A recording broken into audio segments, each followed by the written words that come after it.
Hello മക്കളെ, അപ്പോൾ നമ്മുടെ മുമ്പിലുള്ളത് ഒരു സ്പെഷ്യൽ ഗസ്റ്റാണ്. നമ്മുടെ കേരള +2 പബ്ലിക് എക്സാമിൽ 1200 മാർക്കും വാങ്ങിയിട്ടുള്ള മുഹമ്മദ് മുർസിലാണ് നമ്മുടെ മുമ്പിലുള്ളത്. ഇല്ല സീക്രട്ട് ഒന്നുമില്ല. സാധാ പോലെ പഠിച്ച് എക്സാമിനർ 2 കൊല്ലം ബാച്ചിലുണ്ടായിരുന്നു. റിസൾട്ട് ചെക്ക് ചെയ്തപ്പോൾ എൻ്റെ റിസൾട്ട് തന്നെയാണോ എന്ന് തോന്നിയതോ? അത് ഞാൻ വെബ്സൈറ്റ് മാറി ചെക്ക് ചെയ്തിട്ടൊക്കെ ഉണ്ടായിരുന്നു. 2-3 വെബ്സൈറ്റൊക്കെ ചെക്ക് ചെയ്ത് പിന്നെ ഒരു പേടി നിന്ന് ബയോളജി ആയിരുന്നു.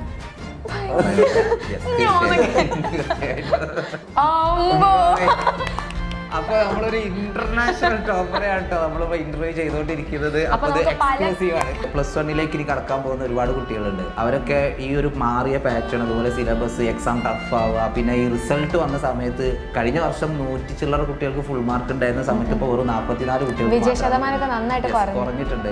അപ്പൊ ഒരുപാട് എന്താ പറയാ, അങ്ങനെ മാനസിക സമ്മർദ്ദങ്ങളൊക്കെ ഇരിക്കുന്ന കുട്ടികൾക്ക് 10ാം ക്ലാസ് കഴിഞ്ഞ് +1 എത്താൻ വേണ്ടി പോകുന്നത്. അവരോട് എന്താണ് മോന് പറയുന്നത്? ഇപ്പോൾ ഈ സിലബസ് ഒക്കെ മാറും, PYQസിനൊന്നും വലിയ ഇമ്പോർട്ടൻസ് ഇല്ല എന്ന് പറയുന്നുണ്ട്. അതിനോട് എന്താ മോന് പറയാം? അപ്പോൾ മോന്റെ കയ്യിൽ നിന്ന് എന്തെങ്കിലുമൊക്കെ കിട്ടിയാൽ, അത് ആ ഒരു ടിപ്പ് അല്ലെങ്കിൽ ആ ഒരു ട്രിക്ക് കിട്ടിക്കഴിഞ്ഞാൽ എനിക്കത് ഫോളോ ചെയ്താൽ എനിക്ക് അങ്ങോട്ട് എത്താൻ പറ്റില്ല.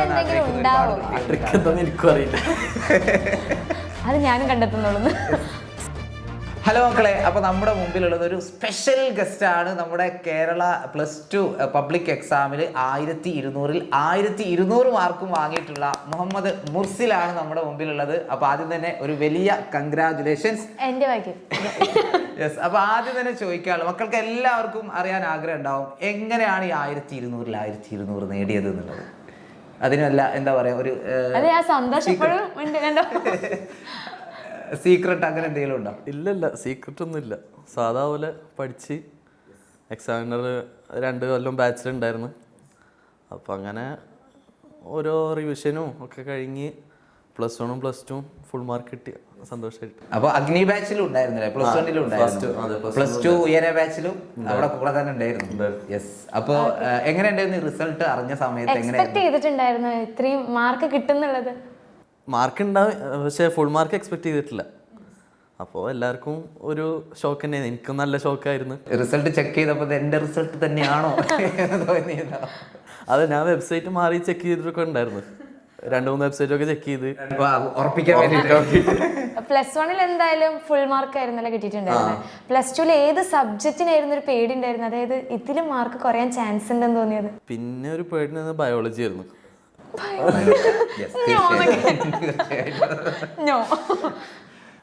അതൊരു എക്സാം കുറച്ച് ഒരു ഹാർഡായതുകൊണ്ട് ഒരു ചെറിയ പേടി ഉണ്ടായിരുന്നു. സാധാരണ ഫിസിക്സ് പക്ഷെ ഫിസിക്സ് മാത്സ് അങ്ങനെ അത്രയായിട്ട് തോന്നിയില്ല. അല്ല, ഈ കൊല്ലത്ത് നമ്മുടെ ഒരു ക്വസ്റ്റ്യൻ പാറ്റേണിലൊക്കെ നല്ല മാറ്റങ്ങളല്ലേ ഉണ്ടായത്? അപ്പൊ മോൻ അതൊന്നും ഒരു പ്രശ്നമായിട്ടുണ്ടായിരുന്നില്ല? പ്രശ്നമായിട്ടില്ലെന്ന് വെച്ചാൽ ക്വസ്റ്റ്യൻസ് ഒക്കെ മാറി അതിൻ്റെ ഒരു ടെൻഷൻ ഉണ്ടായിരുന്നു. പക്ഷെ എക്സാം എഴുതി കഴിഞ്ഞപ്പോൾ ഒരു അത്യാവശ്യം നല്ല മാർക്ക് കിട്ടുന്നൊരു പ്രതീക്ഷ ഉണ്ടായിരുന്നു. പിന്നെ മോൻ എവിടെയാ പഠിച്ചതൊക്കെ? ഞാൻ അവിടെ സ്റ്റാർട്ടിങ് പോലെ തന്നെ അബുദാബി, ഇപ്പോൾ കഴിഞ്ഞ 8 കൊല്ലമായിട്ട് മോഡൽ സ്കൂൾ പഠിക്കുക. അബുദാബി തന്നെയായിരുന്നു. എങ്ങനെയാ അവിടുത്തെ റാങ്കിങ് ഒക്കെ വെച്ച് നോക്കുമ്പോൾ എങ്ങനെയായിരുന്നു? അവിടെ ഇക്കൊല്ലം UAE ഫുൾ മാർക്ക് എനിക്ക് മാത്രമേ ഉള്ളൂ. അപ്പൊ നമ്മളൊരു ഇന്റർനാഷണൽ ടോപ്പറെയാണ് കേട്ടോ നമ്മളിപ്പോ ഇന്റർവ്യൂ ചെയ്തുകൊണ്ടിരിക്കുന്നത്. അപ്പൊ നമുക്ക് പല കാര്യങ്ങളും ചൂഴ്ന്നെടുക്കാനുണ്ട്. അവിടുത്തെ ഒരു പഠന സാഹചര്യം, അതുപോലെ ഈ നാട്ടിലെ അല്ലേ, ആ കാര്യങ്ങളൊക്കെ ചോദിക്കാറിയണം. അപ്പൊ എങ്ങനെയുണ്ടായിരുന്നു അവിടുത്തെ ആ ഒരു സ്കൂൾ ലൈഫ്? പ്രത്യേകിച്ച് ഞങ്ങളെ സ്കൂള് അത്യാവശ്യം എല്ലാ വർഷവും നല്ല പെർഫോമൻസ്. അതെ. അപ്പോൾ അങ്ങനെ തന്നെ എല്ലാ വർഷവും നല്ല കുറേ എക്സാംസ് ഉണ്ടാവും. Monthly exam, half yearly, first term. പിന്നെ എക്സാമിനോട് അടുക്കുമ്പോഴും റിവിഷൻ ടെസ്റ്റ് ഉണ്ടാവും, മോഡൽ എക്സാം. അപ്പോൾ അതിലിങ്ങനെ പഠിച്ച് അവസാനം സ്കൂളിൽ നിന്ന് നല്ല സപ്പോർട്ട് ഉണ്ടായിരുന്നു ടീച്ചേഴ്സ്. എക്സാമിനറിലേക്ക് എങ്ങനെ എത്തുന്നത്? എക്സാമിനർ ഞാൻ ശരിക്ക് 10ാം ക്ലാസ്സിൽ തുടങ്ങിയതാണ്. അത് യൂട്യൂബ് ക്ലാസ് മാത്രമേ കാണുള്ളൂ. എന്നിട്ട് പിന്നെ +1 ചിലപ്പോൾ ടഫ് ആയാലോ വിചാരിച്ചിട്ട് ഇതിൽ ബാച്ചിൽ ജോയിൻ ചെയ്ത്. ആ തീരുമാനം എക്സാമിനറിൽ ജോയിൻ ചെയ്ത ആ തീരുമാനം തെറ്റായി പോയി? ഇല്ല ഉറപ്പാണ്. അപ്പൊ എന്തുകൊണ്ടാണ് എക്സാമിനറിനെ ചൂസ് ചെയ്യാൻ? ഒരുപാട് പ്ലാറ്റ്ഫോം ഉണ്ടല്ലോ, എന്തുകൊണ്ടാണ് എക്സാമിനർ? ഞാൻ ഫസ്റ്റ് കണ്ടു തുടങ്ങിയത് എക്സാമിനർ ആയിരുന്നു, പിന്നെയാണ് വേറെ കുറെ യൂട്യൂബ് ചാനൽ കണ്ടതും. ഏതെങ്കിലും ഒരു ഫാക്കൽറ്റിയുടെ ക്ലാസ് കണ്ടതുകൊണ്ടാണ് അങ്ങനെ പറയാൻ പറ്റും. ക്ലാസ് കണ്ടുകൊണ്ടാണ്. ഫിസിക്സ് ഫേവറേറ്റ് സബ്ജക്ട് ഏതാ? ബയോളജിയാണ്, പക്ഷെ അതാണ് കുറച്ച് പ്രശ്നമുള്ളത്. ബയോളജി എല്ലാവർക്കും ഒരു ഫേവറേറ്റ് ആണ്. പിന്നെ ഞാനിവിടെ ഇരിക്കുന്നുണ്ട് ചോദിക്കാം, ഞാൻ ഹിന്ദിയാണല്ലോ എടുക്കുന്നത്, സെക്കൻഡ് ലാംഗ്വേജ് ഏതായിരുന്നു? മലയാളമായിരുന്നു. അല്ല ഞാൻ അതല്ലെങ്കിൽ കുഴപ്പമില്ലല്ലോ, മലയാളത്തിൽ ഫുൾ മാർക്ക് ആയിരുന്നല്ലേ. മലയാളം ബുദ്ധിമുട്ടുണ്ടായിരുന്നോ? എനിക്ക് ഹിന്ദിയും കാട്ടി കൂടുതൽ കുറച്ച് കംഫർട്ടബിൾ മലയാളം ആയതുകൊണ്ട്. പക്ഷെ എഴുതാനൊക്കെ നല്ല കഴിവുള്ള ആൾക്കാർ കവിതയോ അല്ലെങ്കിൽ കഥകൾ നല്ല ഹോബീസ് ഒക്കെ ഉണ്ടോ? ഇല്ല, കവിത അങ്ങനല്ല. പാട്ട് പാടുന്നൊക്കെ ഒരു തോന്നല്ലേ? പാട്ട് പാടാ ചെറുതായിട്ടൊക്കെ? പാടില്ല, കണ്ട അവിടുന്ന് പറയുന്നു പാടുന്നൊക്കെ. ഓക്കെ, അപ്പോൾ ഏതായാലും നമ്മുടെ ഈ ഒരു +1 ഇനി കടക്കാൻ പോകുന്ന ഒരുപാട് കുട്ടികളുണ്ട്. അവരൊക്കെ ഈ ഒരു മാറിയ പാറ്റേൺ, അതുപോലെ സിലബസ്, എക്സാം ടഫ് ആവുക, പിന്നെ ഈ റിസൾട്ട് വന്ന സമയത്ത് കഴിഞ്ഞ വർഷം 100 ചില്ലറ കുട്ടികൾക്ക് ഫുൾ മാർക്ക് ഉണ്ടായിരുന്ന സമയത്ത് ഇപ്പോൾ വെറും 44 കുട്ടികൾക്ക് കുറഞ്ഞിട്ടുണ്ട്. അപ്പോൾ ഒരുപാട് എന്താ പറയാ, അങ്ങനെ മാനസിക സമ്മർദ്ദങ്ങളൊക്കെ ഇരിക്കുന്ന കുട്ടികളെ ഇപ്പോൾ 10ാം ക്ലാസ് കഴിഞ്ഞ് +1 എത്താൻ വേണ്ടി പോകുന്നത്, അവരോട് എന്താണ് മോന് പറയുന്നത്? മോനായിരിക്കും കറക്റ്റ് അഡ്വൈസ് കൊടുക്കാൻ പറ്റുക, കാരണം ഒരു മാർക്ക് പോലും കളയാതെ ഇരിക്കുന്നു. അഡ്വൈസ് എന്ന് പറയുമ്പോൾ നന്നായി പഠിക്കുക, അല്ലാണ്ട് വേറൊന്നും പറയാനില്ല. ഒരു ദിവസം എത്ര മണിക്കൂറൊക്കെ ഇരുന്ന് പഠിക്കേണ്ടി വരും +1? ഈ 10ാം ക്ലാസ് എന്ന് പറയുമ്പോൾ മോന് CBSE ആയിരുന്നോ? അല്ല, കേരള ബോർഡ്, കേരള സിലബസ്. അപ്പോൾ സാധാരണ സ്റ്റേറ്റ് സിലബസുകാരെ കൂടി പറയുന്ന ഒരു കാര്യമാണ്, അത് നമുക്ക് പരീക്ഷയുടെ തലേന്ന് ഒരിക്കലും A+ കിട്ടുന്നുള്ളൂ. പക്ഷെ +1 എത്തിയപ്പോൾ നല്ല ചേഞ്ച് ഉണ്ടായിരുന്നു, പ്രത്യേകിച്ച് +2 എത്തിയപ്പോഴേ കുറച്ചുകൂടി ചേഞ്ച് ആയത്. അപ്പോൾ ഈ SSLCയിൽ പോയാൽ മതിയോ +1? ഇല്ല, അത് പോരാ. എത്രത്തോളം ഒന്നുകൂടി ഹാർഡ് വർക്ക് ചെയ്യും? കുറച്ചുകൂടി നല്ല റിവൈസ് ചെയ്യും, മുന്നത്തെ ക്വസ്റ്റ്യൻ പേപ്പർ ചെയ്യുക, പിന്നെ ഇങ്ങനെ കുറേ ഇൻസ്റ്റിറ്റ്യൂട്ടുകളിലെ ക്ലാസ്, അതൊക്കെ ഹെൽപ്ഫുൾ ആവും. എവിടെ നിന്നൊക്കെ കിട്ടും, അവിടെ നിന്നൊക്കെ എങ്ങനെ കൃത്യമായിട്ട് ടൈം ടേബിൾ ഒക്കെ ഉണ്ടാക്കിയിട്ട് ഭയങ്കര ആയിട്ടായിരുന്നു പോയിട്ടുണ്ടായിരുന്നു, കൃത്യമായ പ്ലാനിങ് ഒക്കെ? ടൈം ടേബിൾ ഇല്ല, ഞാൻ എക്സാം എടുക്കുമ്പോൾ രാവിലെ നേരത്തെ എണീറ്റ് സ്കൂള് ഉച്ചക്കാവും, ഞങ്ങൾക്ക് അങ്ങനെ ആഫ്റ്റർനൂൺ ഷിഫ്റ്റാണ്. അപ്പോൾ രാവിലത്തെ ആ ഒരു കുറച്ച് ടൈം ഉപയോഗിക്കും, രാത്രി അങ്ങനെ എക്സാമിൻ്റെ ടൈമിൽ മാത്രമേ പഠിക്കുള്ളൂ, കൂടുതൽ രാവിലെ തന്നെ പഠിച്ച് തീർക്കല നോക്കല്. ഇപ്പൊ എക്സാം ഇല്ലാത്ത സമയത്തൊക്കെ ആണെങ്കിൽ, അല്ലെ നോർമൽ ക്ലാസ് ഒക്കെ ഉള്ള സമയത്തും ഈ ടൈം ഇങ്ങനെ, അതായത് അത് രാത്രി നോക്കുള്ളൂ. അപ്പോൾ രാത്രി ജന്മനാ പടുവാണ്, ജന്മന ഇങ്ങനെ തന്നെ ആയിരിക്കും അല്ലേ? അവന് കുറച്ച് സമയം മതി, പക്ഷെ എല്ലാവരും അങ്ങനെയല്ലല്ലോ, നമുക്ക് കുറച്ചുകൂടിയൊക്കെ ഹാർഡ് വർക്ക് ചെയ്യേണ്ട കുട്ടികളൊക്കെ ഉണ്ടാവും അല്ലേ. അപ്പോൾ തീർച്ചയായിട്ടും എന്താ പറയുക, നമ്മുടെ അഗ്നി ബാച്ചിലും ഉയരെ ബാച്ചിലും മോൻ ഉണ്ടായിരുന്നല്ലോ. അപ്പോൾ ഈ ഒരു ബാച്ചിൽ മോൻ ഏറ്റവും കൂടുതൽ യൂസ്ഫുൾ ആയിട്ടുള്ള ഒരു ഫീച്ചർ എന്ന് പറയാതായിരിക്കും? പ്രീവിയസ് ഇയർ ക്വസ്റ്റ്യൻസിൻ്റെ വീഡിയോ ഉണ്ടാവുമല്ലോ ഓരോ ചാപ്റ്ററിന്, അതാ കൂടുതലും നോക്കാറ്. എല്ലാ ചാപ്റ്ററും പഠിച്ചു കഴിയുമ്പോൾ അതെടുത്ത് നോക്കി, കുറേ പ്രതീക്ഷിക്കാത്ത ക്വസ്റ്റ്യൻസൊക്കെ ഉണ്ടാവില്ലേ, അപ്പോൾ അതൊക്കെ നോക്കി പഠിക്കലാണ് ഒരു നല്ലത്. ഇപ്പോൾ പിന്നെ കുറച്ചുകൂടി ടഫായ ഒരു കുഴപ്പമുണ്ടാവില്ല. പിന്നെ ഒരുപാട് കുട്ടികൾ ഇപ്പോൾ ഈ സിലബസ് ഒക്കെ മാറും, PYQസിനൊന്നും വലിയ ഇമ്പോർട്ടൻസ് ഇല്ല എന്ന് പറയുന്നുണ്ട്, അതിനോട് എന്താ മോന് പറയാനുള്ളത്? ഇനിയിപ്പോൾ പുതിയ സിലബസ് എന്തായാലും ക്വസ്റ്റ്യൻസ് മുന്നേ ചോദിച്ചൊക്കെ തന്നെ ഉണ്ടാവുള്ളൂ. ഇപ്പോൾ ഇപ്രാവശ്യം കെമിസ്ട്രി നല്ല ടഫാക്കി, അതിൻ്റെ പിറ്റേ ദിവസം തന്നെ ഒരു PDF വന്ന് ഫുൾ, അത് മൊത്തം എക്സാമിൻ്റെ ക്വസ്റ്റ്യൻസ് ആയിരുന്നു, കഴിഞ്ഞ ഒരു 5-10 കൊല്ലത്തെ കുറേ മുന്നത്തെ ക്വസ്റ്റ്യൻ. അപ്പോൾ അതിനുശേഷം എല്ലാവരും എക്സാം ക്വസ്റ്റ്യൻ പേപ്പർ നോക്കാൻ തുടങ്ങി ഞങ്ങളുടെ സ്കൂളിൽ, മാത്സിനൊക്കെ ആയിട്ട്. അപ്പോൾ PYQs വളരെ ഇമ്പോർട്ടൻ്റ് ആണ് അല്ലേ? അത് നമ്മൾ പാറ്റേൺ മാറി എന്ന് പറഞ്ഞിട്ട് നമ്മൾ PYQs നോക്കാതിരുന്നൊരു കാര്യമില്ല. നമുക്ക് മാക്സിമം എത്രത്തോളം വർഷത്തെ, കഴിഞ്ഞ ഒരു 10 വർഷത്തെ ക്വസ്റ്റ്യൻ പേപ്പർ നോക്കാൻ പറ്റുകയാണെങ്കിൽ അത് ഏറ്റവും നന്നായിരിക്കും എന്നാണ് മോന് പറയുന്നത് അല്ലേ? പിന്നെ ഡെയിലി റുട്ടീനൊക്കെ എങ്ങനെയാണ്? രാവിലെ നേരത്തെ എണീറ്റ് ഒരു സാധാരണ നോർമൽ എക്സാം ഒന്നുമില്ല, രാവിലെ ഒരു സാധാ സ്കൂൾ പോണ ദിവസമാണെങ്കിൽ ഒരു 8-8:30 ആകുമ്പോൾ എണീറ്റ് കാര്യങ്ങളൊക്കെ കഴിഞ്ഞ് 10-10 ആകുമ്പോഴത്തേനും സ്കൂളിൽ പോകും. കുറച്ച് പോകാനുണ്ട് സ്കൂളിലേക്ക്. അപ്പോൾ പിന്നെ രാത്രി 5:30 ആകുമ്പോൾ ക്ലാസ് കഴിയും, 7 മണിയൊക്കെ ആകുമ്പോൾ വീട്ടിൽ എത്തി, പിറ്റേ ദിവസത്തെ എന്തെങ്കിലും ചെയ്യാണ്ടെങ്കിൽ അതൊക്കെ ചെയ്ത് അങ്ങനെ ഉണ്ട്. അങ്ങനെ പ്രത്യേകിച്ച് ടൈം ടേബിൾ ഒന്നുമില്ല. 1200 മാർക്ക് ഞങ്ങള് വളരെ നോർമൽ ആയിട്ടുള്ള ഒരു മനുഷ്യൻ. അതായത് ഒരുപാട് കുട്ടികൾക്ക് അതായത് ഇപ്പോൾ സ്വപ്നം കാണുന്ന ഒരു മാർക്കിലേക്കാണ് അല്ലെങ്കിൽ ഒരു റാങ്കിലേക്കാണ് മോൻ എത്തിയുള്ളത്. അപ്പോൾ ഇത് ആഗ്രഹിക്കുന്ന ഒരുപാട് കുട്ടികളുണ്ടാവും. അപ്പോൾ മോൻ്റെ കയ്യിൽ നിന്ന് എന്തെങ്കിലുമൊക്കെ കിട്ടിയാൽ അത് ആ ഒരു ടിപ്പ് അല്ലെങ്കിൽ ആ ഒരു ട്രിക്ക് കിട്ടിക്കഴിഞ്ഞാൽ എനിക്കത് ഫോളോ ചെയ്താൽ എനിക്കും അങ്ങോട്ട് എത്താൻ പറ്റില്ല എന്ന് ആഗ്രഹിക്കുന്ന ഒരുപാട് കുട്ടികളുണ്ടാവും. എനിക്കും അറിയില്ല, അത് ഞാനും കണ്ടെത്തുന്നുള്ളൂ. സാധാ പോലെ പഠിക്കുക, വേറൊന്നും പറയാനില്ല. അപ്പോൾ ബാച്ചിലെ ക്ലാസ്സുകളൊക്കെ എങ്ങനെയാണ്? അത് ടൈം ടേബിൾ നമ്മൾ പ്രൊവൈഡ് ചെയ്യുന്നുണ്ട്, ആ ടൈം ടേബിൾ മോന് ഫോളോ ചെയ്യാൻ പറ്റുന്നുണ്ടായിരുന്നോ? ഇല്ല, അതില്ല. അത് സ്കൂളിനായിട്ട് മിക്സ് ആകുമ്പോൾ അങ്ങനെ ഫോളോ ആക്കാൻ കഴിയില്ല. ഞാൻ കുറച്ച് ടഫുള്ള ചാപ്റ്റേഴ്സൊക്കെ ഡീറ്റെയിൽഡ് വീഡിയോ ഉണ്ടാവില്ല, അത് കാണും. വൺ ഷോട്ട് വീഡിയോസും അതുപോലെ തന്നെ വൺ ഷോട്ടും പിന്നെ ബാച്ച് ആപ്പിൽ അപ്ലോഡ് ചെയ്യുന്ന അതും. നോട്ട്സ് ഒക്കെ പ്രിപ്പയർ ചെയ്തിട്ട് തന്നെയാണോ നോട്ട്സ് സ്വന്തമായിട്ട് ക്ലാസ് ഉണ്ടാക്കി നോക്കിയിട്ട്? അതും ഹെൽപ്ഫുള്ളാണ്. നമ്മളെന്തേലും ട്രിക്സ് എന്തെങ്കിലും ഒക്കെ ഉണ്ടെങ്കിൽ അതിന്റെ സൈഡിൽ എഴുതിച്ച് ബയോളജി ടെക്സ്റ്റ് ബുക്കിൽ അണ്ടർലൈൻ ചെയ്ത് ഞാൻ അങ്ങനെ ബയോളജിക്ക് വേറെ നോട്ട് ഉണ്ടാക്കില്ല. ഈ ബയോളജി ഒക്കെ ഇങ്ങനെ കാണാതെ പഠിക്കുന്ന ആളാണ്, അങ്ങനെ പഠിച്ചുകൊണ്ട് വല്ല കാര്യമുണ്ടോ? അതിപ്പോ ഇങ്ങനെ സിലബസ് അല്ല ഈ സ്റ്റൈല് മാറിയ അപ്പൊ പെടും ബൈ ഹാർട്ടാക്കി പഠിച്ചാല്. നമ്മൾ എങ്ങനെയാണ് അപ്പോൾ അത് പഠിക്കേണ്ടത്? ബയോളജി ഒക്കെ എങ്ങനെയാണ്? ബയോളജി എങ്ങനെ ഇപ്പോൾ ഒരു SLC കഴിഞ്ഞിട്ടുള്ള കുട്ടികൾക്കാണെങ്കിൽ നമ്മൾ SLC ആകുമ്പോൾ ഭയങ്കര സിമ്പിൾ ആയിട്ട് ഇത്ര പോകുന്ന ടെക്സ്റ്റ് ബുക്ക് ആയിരുന്നല്ലോ. +1 എത്തിയപ്പോൾ നന്നായിട്ട് മാറി, കുറേ ചാപ്റ്റേഴ്സ് ഒക്കെ ആയി, കുറേ ടേംസ് ടെക്സ്റ്റ് ബുക്ക് പിക്ചേഴ്സ് തന്നെ പറഞ്ഞു അല്ലേ. അപ്പോൾ എങ്ങനെയാ മോന് ബയോളജി ഒക്കെ ഞാൻ ഫുൾ മാർക്കിലോട്ട് എത്തിയത്? ബയോളജി ഞാൻ പറഞ്ഞില്ലേ, അത് പഠിച്ചു പോകുമ്പോൾ തന്നെ അണ്ടർലൈൻ ചെയ്ത് സൈഡിൽ എന്തെങ്കിലും നോട്ട് ഉണ്ടെങ്കിൽ അത് എഴുതി വെച്ച്, ഞാൻ വേറെ നോട്ട് ഉണ്ടാക്കലില്ല, ടെക്സ്റ്റ് ബുക്കിൽ തന്നെ എഴുതി വെച്ച്. പിന്നെ ശരിക്കും അത് ഫുള്ള് വായിക്കണം, എക്സാമിൻ്റെ മുന്നേ എല്ലാ ലെസനും വായിച്ചിരിക്കണം. അപ്പം തന്നെ കുറേ നമുക്ക് എഴുതാനുള്ള പോയിൻറ്റ്സ് കിട്ടും, ചെറിയ ചെറിയ പോയിന്റുകൾ ഉണ്ടാവില്ല അതൊക്കെ കിട്ടും, അത് ഫുള്ളൊന്ന് വായിച്ചാൽ. ഞാൻ NCERT എക്സാമിൻ്റെ ടൈമിലാണ് വായിച്ചത്, അതിൻ്റെ മുന്നേ ഒന്നും വായിച്ചിട്ടില്ല. അപ്പോൾ അത് ഹെൽപ്ഫുള്ളായി. അപ്പോൾ ഈ ഫിസിക്സിൻ്റെ കേസിലെ ഡെറിവേഷൻസ് ഒക്കെ അപ്പം എന്തൊക്കെയാണ് അതൊക്കെ ഇങ്ങനെ എഴുതി വെക്കുമായിരുന്നു? അത് ക്ലാസ് ടൈമിൽ നോട്ടിൽ എഴുതി വെക്കും, പിന്നെ പ്രാക്ടീസ് ചെയ്യും. അത് ഞങ്ങളെ സ്കൂളിൽ മറ്റേ ഓരോ എക്സാം കഴിയുമ്പോൾ അപ്പോൾ അങ്ങനെ തന്നെ കുറച്ച് പ്രാക്ടീസ് ആവും, ഈ ക്വസ്റ്റ്യൻസ് വരുമ്പോൾ ഡിറൈവ് ചെയ്യാനൊക്കെ ആയിട്ട് അങ്ങനെ. പിന്നെ എന്താ പറയുക, നമ്മുടെ ലാബുകളൊക്കെ ഉണ്ടായിരുന്നല്ലോ, കെമിസ്ട്രി, ഫിസിക്സ്, സുവോളജി, ഈവൻ മാത്സിനടക്കം ലാബ് ഉണ്ടായിരുന്നു. എങ്ങനെയായിരുന്നു ആ ലാബിൻ്റെ ഒക്കെ ഒരു? ലാബും കുറച്ച് ടെൻഷനായിരുന്നു. അത് വർഷം മൊത്തം ചെയ്തിക്കണ്, പക്ഷെ എന്നാലും ലാസ്റ്റ് എത്തുമ്പോൾ ഒരു ഇതുണ്ടായിരുന്നു, ഒരു ചെറിയ. ഏറ്റവും ഇഷ്ടപ്പെട്ട ലാബ് ഏതാ? കെമിസ്ട്രി. ഇതല്ലേ ആ കളറൊക്കെ മാറുന്ന ടൈപ്പ് പരിപാടിയൊക്കെ, നല്ല രസമുള്ള പരിപാടി.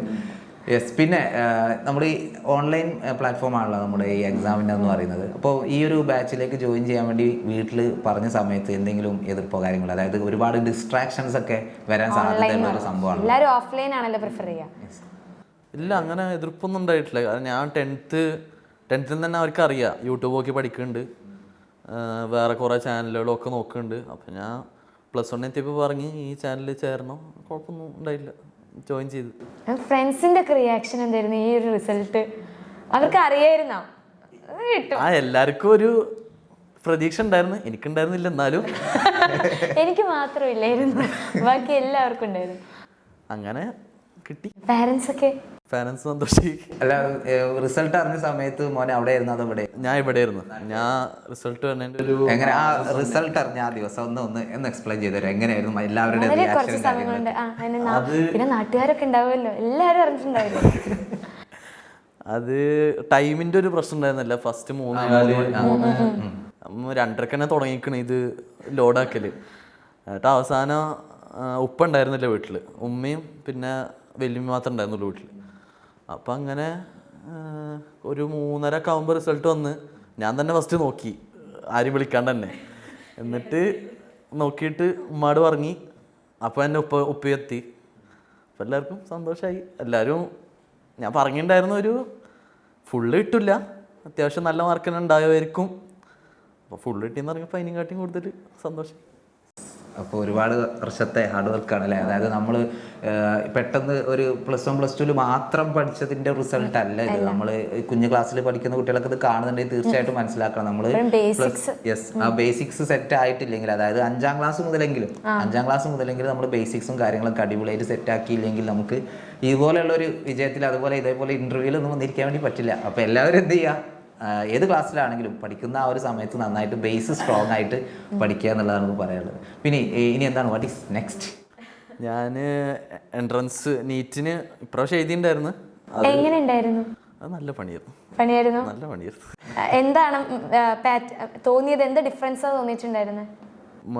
ഞാൻ 1 മാസം ക്രാഷ് കോഴ്സ് പഠിച്ചിട്ടുണ്ടായിരുന്നു.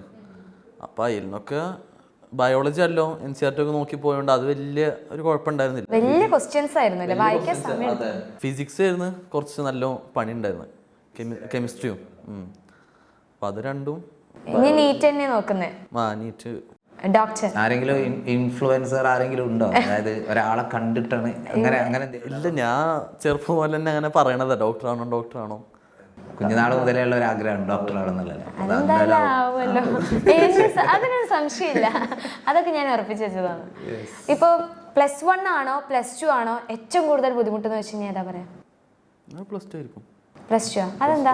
+1 സമയം കുറവായിരിക്കും. അതായത് അലോട്ട്മെന്റിന്റെ പ്രോസസ്സും കാര്യങ്ങളും മോനെ അവിടെ ഇല്ല. പക്ഷെ എന്നാലും ഈ എക്സ്ട്രാ ലാബ് ഉണ്ട്, റെക്കോർഡ് അങ്ങനത്തെ ഒക്കെ ആയിട്ട് കുറെ ടൈം അങ്ങനെ പോകും. +2 ലാബും റെക്കോർഡും. +1 അങ്ങനെ ലാബൊന്നും അങ്ങനെ സീരിയസ് ആയിട്ട് എടുക്കില്ല. റെക്കോർഡൊക്കെ സ്വന്തമായിട്ടായിരുന്നു? റെക്കോർഡൊക്കെ സ്വന്തമായിട്ട്. ബയോളജി ഇഷ്ടമാണല്ലോ സാർ, അപ്പൊ എന്തായാലും ഇഷ്ടമായിരിക്കുമല്ലോ അല്ലേ? ചോദിക്കാലോ. ഓക്കെ, ഇപ്പോ ഈ +2 ഈ ഒരു സബ്ജക്റ്റ് ഇല്ലെങ്കിൽ അടിപൊളിയായിരുന്നു, അങ്ങനെ ഏതെങ്കിലും സബ്ജക്റ്റിന് വന്നിട്ടുണ്ടോ? ഇതൊന്നും വേണ്ടായിരുന്നു. ഫിസിക്സ് ആയിരിക്കും. ഫിസിക്സ് ഏറ്റവും ഇഷ്ടം അലക്സാണ്ടർ ഫിസിക്സിന്റെ ക്ലാസ് കണ്ടിട്ടാണ്. അലക്സാർ കാണുകയാണെങ്കിൽ നീറ്റ് ചെയ്തതിന് ശരിക്കും ഇങ്ങനെ ഒരു തീരുമാനത്തിലെത്തിണ്ടാവും എനിക്ക് തോന്നുന്നു. ഇല്ല, ഫിസിക്സ് പണിയാണെന്നുള്ളൂ. അത് പഠിക്കാൻ താല്പര്യമില്ല അങ്ങനല്ല, പക്ഷെ പഠിക്കാൻ കുറച്ച് പണിയുണ്ട്, ബുദ്ധിമുട്ടാണ്.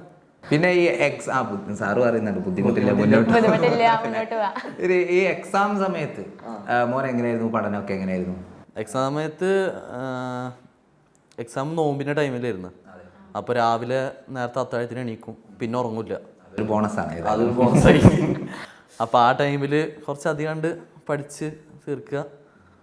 എക്സാമിൻ്റെ ടൈമിലൊക്കെ ആകുമ്പോൾ ബുക്ക് നന്നായിട്ട് വായിച്ചു നോക്കുമായിരുന്നു അതോ വേറെ എന്തെങ്കിലും? ബയോളജി കൂടുതൽ ടെക്സ്റ്റ് ബുക്ക് വായിക്കല്. ഫിസിക്സും കെമിസ്ട്രിയും ടെക്സ്റ്റ് ബുക്ക് അധികം വായിച്ചിട്ടില്ല. ഇപ്പോൾ നീറ്റിനെ ഒന്ന് NCERT ശരിക്കും ഒന്ന് വായിച്ച്,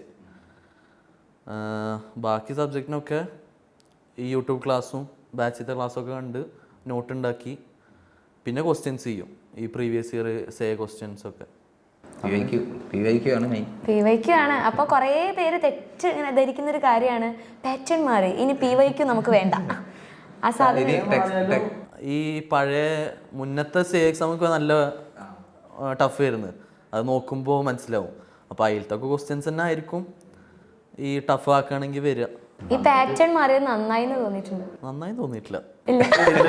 അല്ല, ഫുൾ മാർക്ക് കിട്ടിയാൽ അല്ല ആക്ച്വലി നമ്മൾ ടീച്ചേഴ്സ് എപ്പോഴും പറയുന്നത് എക്സാംസ് എപ്പോഴും നന്നായിട്ട് ടഫ് ആവണം, അപ്പോഴാണ് നമുക്ക് യഥാർത്ഥ റിസൾട്ട് പുറത്തു വരുള്ളൂ. ഇതിപ്പോൾ എല്ലാവർക്കും എന്താ പറയുക, ഫുൾ A+ അല്ലെങ്കിൽ സിമ്പിൾ ക്വസ്റ്റ്യൻ ഇട്ട് കഴിഞ്ഞാൽ ആ നന്നായിട്ട് പഠിക്കുന്ന കുട്ടിയും അതുപോലെ ഒരു ആവറേജ് അല്ലെങ്കിൽ എബവ് ആവറേജ് ഉള്ള കുട്ടി എല്ലാവരും ഈക്വൽ ആയി പോകും. അപ്പോൾ ഇങ്ങനെ ഒരു സിസ്റ്റം കൊണ്ടുവന്നതിനോട് മോന് യാതൊരുവിധ യോജിപ്പും ഇല്ല എന്നാണ് പറയുന്നത്. സിസ്റ്റം കൊണ്ട് നമ്മള് മോഡൽ എക്സാം ഉണ്ടായിരുന്നല്ലോ, അപ്പോൾ മോഡൽ എക്സാം എല്ലാം ഈസി ആയെന്ന് വിചാരിച്ചപ്പോൾ എല്ലാവരും സുഖമായിട്ടിരുന്ന് ബോർഡ് എക്സാം ഇങ്ങനെ ആയിരിക്കും. പിന്നെ കെമിസ്ട്രിയും ഫിസിക്സും പേപ്പറൊക്കെ വന്നപ്പോഴാണ് മനസ്സിലായി ശരിക്കും കഴിഞ്ഞൊരു 4-5 വർഷത്തേക്ക് അതുപോലെയല്ല ക്വസ്റ്റ്യൻസ് ഒന്നും ഉണ്ടായിരുന്നത്. അപ്പോൾ അതൊരു കുറച്ച് അപ്പോൾ തീർച്ചയായിട്ടും അതൊരു ചെറിയൊരു വീഴ്ച സംഭവിച്ചു തന്നെ പറയാം. അതായത് എല്ലാ കുട്ടികളും പറഞ്ഞിരുന്ന ഒരു പരാതി എന്ന് പറഞ്ഞാൽ മോഡൽ എക്സാം ഭയങ്കര ഈസി ആക്കും. മോഡൽ എക്സാം ടഫ് ആണെങ്കിൽ നമുക്ക് ഒന്ന് പ്രിപ്പയർ ചെയ്തിരിക്കും, അതുണ്ടായിരുന്നു. പക്ഷേ ഈ ക്വസ്റ്റ്യൻ മാറുന്നത് ഒരു വിധത്തിൽ നല്ല തന്നെ. ഇപ്പൊ നമുക്ക് ഇപ്പൊ +2 റിസൾട്ട് വന്ന സമയത്ത് തന്നെ വിജയശതമാനം കുറഞ്ഞു.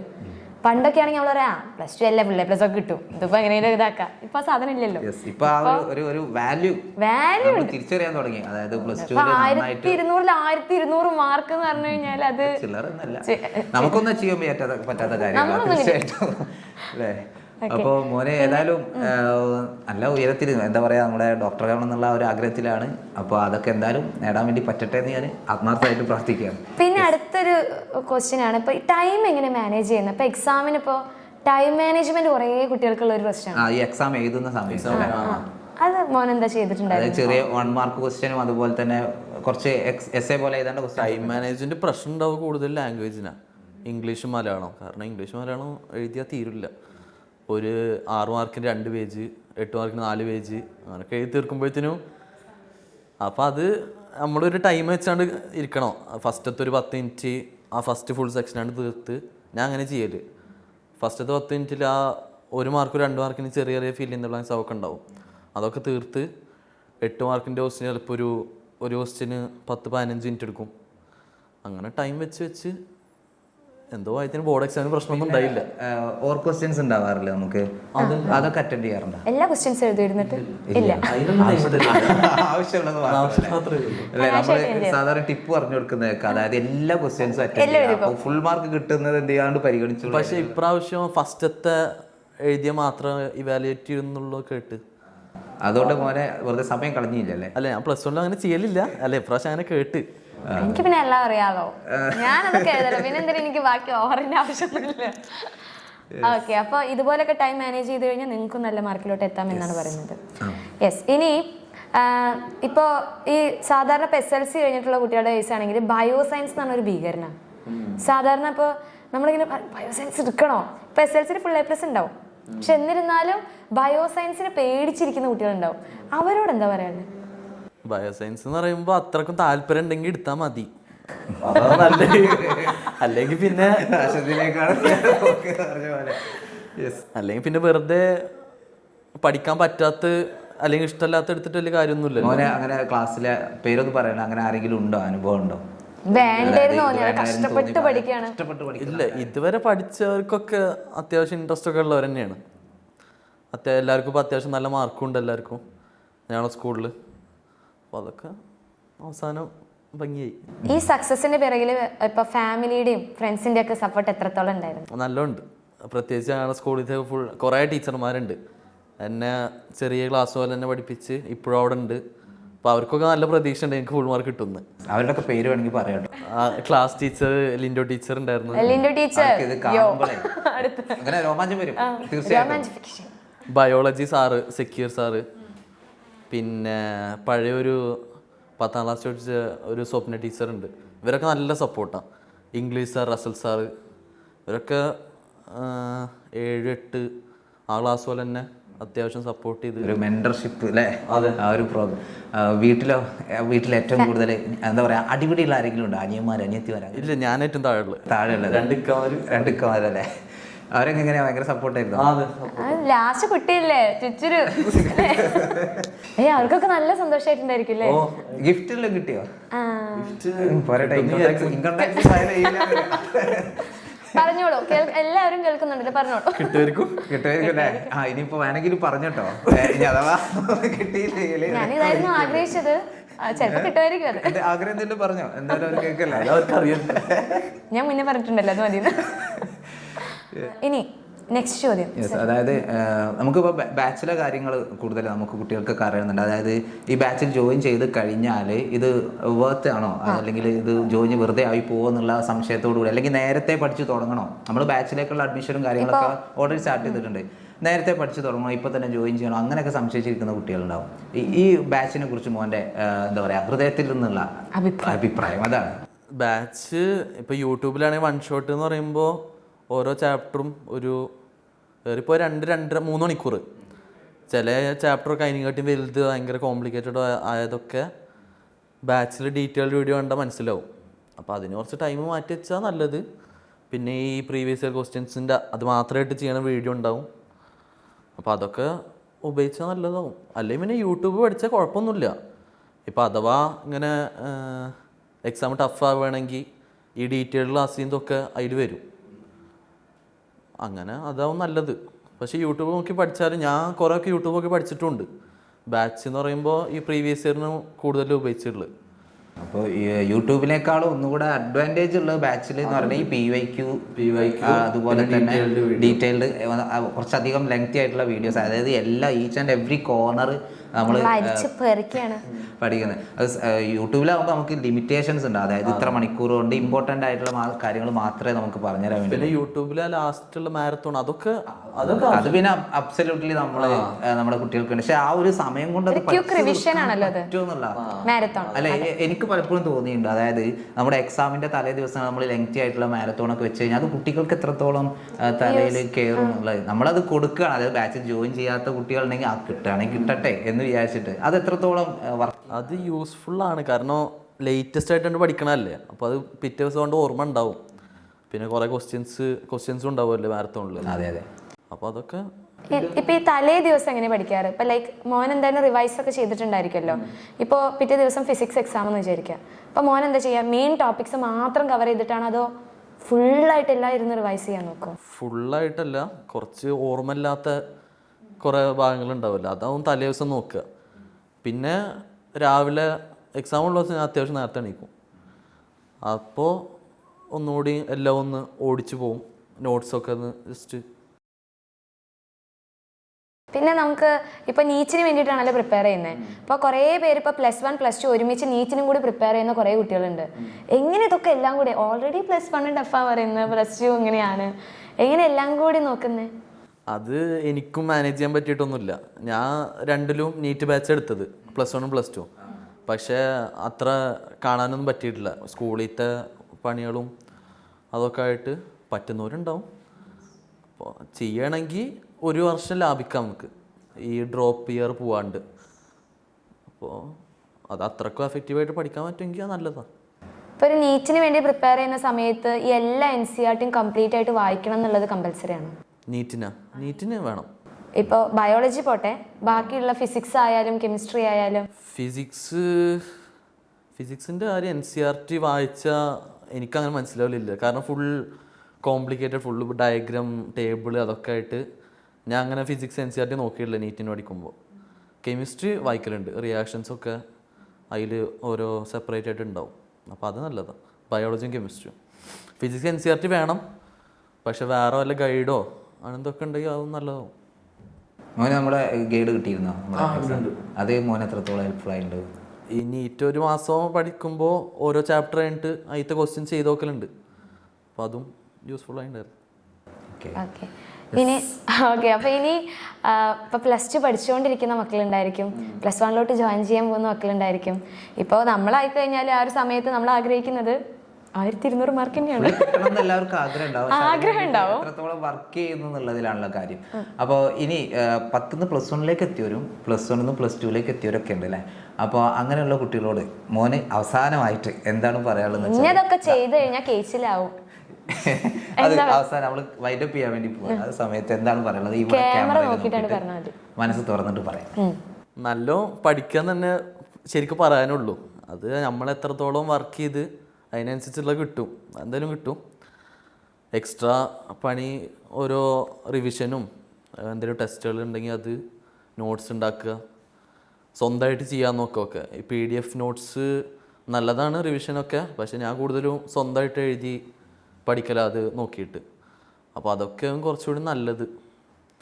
പിന്നെ അത്രക്കും ആഗ്രഹമുണ്ട് അതിന് വേണ്ടി വർക്ക് ചെയ്യുക, അതന്നെ ഉള്ളു പറയാൻ.